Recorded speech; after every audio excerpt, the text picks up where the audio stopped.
Welcome back to Sri Mahalakshmi talks. First time ఎవరైతే నా channel ని చూస్తున్నారో సబ్స్క్రైబ్ చేసుకోండి. మంచి మంచి వీడియోస్ రావాలంటే లైక్ చేయండి, షేర్ చేయండి. టాపిక్ వచ్చేసి మార్నింగ్ అందరూ వేడివేడిగా టిఫిన్లు చేస్తారు, చల్లన్నం మాత్రం అలాగే ఉండిపోద్ది. మరి చల్లన్నాన్ని ఎవరు తినాలి? అయితే ఈ కరివేపాకు కారం రైస్ ని ఇలా చేసి చూడండి. టిఫిన్లు పక్కన పెట్టేసి మరి ఈ అన్నాన్నే తినేస్తారు. కరివేపాకు కారం రైస్ ఎలా చేసుకోవాలో చూద్దాం. ముందుగా స్టవ్ ఆన్ చేసుకుని ఒక బాండి పెట్టుకోవాలి. ఇందులో ఆయిల్ వేసుకోవాలి. ఇప్పుడు ఈ గిన్నె వేడైన తర్వాత అందులో ఆయిల్ వేసుకోవాలి.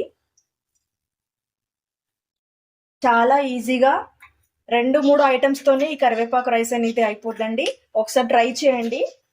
కోసం కరివేపాకుని ముందుగానే కడిగి ఆరబెట్టుకోవాలండి. మీ దగ్గర ఫ్రెష్ కరివేపాకు ఉంటే వాడండి. ఫ్రెష్ కరివేపాకు ఏంటంటే నూనెలో త్వరగా ఫ్రై అవ్వదు, అందుకే కొంచెం ఇది ఎండలో కొంచెం ఇట్లా ఆరబెట్టుకోండి. ఆయిల్ వేడెక్కిన తర్వాత ఆవాలు, జీలకర్ర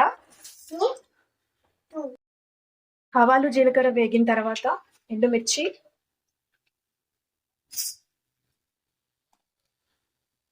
ఆ తర్వాత పల్లీలు, శనగపప్పు, మినపప్పు ఇవన్నీ వేసి బాగా వేయించుకోవాలి.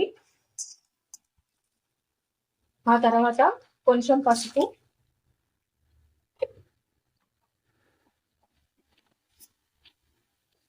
ఇప్పుడు కడిగి ఆరబెట్టుకున్న కరివేపాకుని కూడా ఇందులో వేసేయాలి. ఇలా క్రిస్పీగా అయ్యే వరకు కరివేపాకుని వేయించుకోవాలి. ఇందులోనే 1 స్పూన్ కారం, 1 స్పూన్ ఉప్పుని వేసుకొని బాగా కలుపుకోవాలి. ఇప్పుడు మిగిలిపోయిన అన్నాన్ని ఇందులో వేసి కలుపుకోవాలి. ఓకే అండి, అన్నాన్ని ఇలా బాగా కలుపుకొని 1-2 నిమిషాలు ఇలాగే ఉంచేసి ఆ తర్వాత ప్లేట్లోకి తీసుకోవాలి.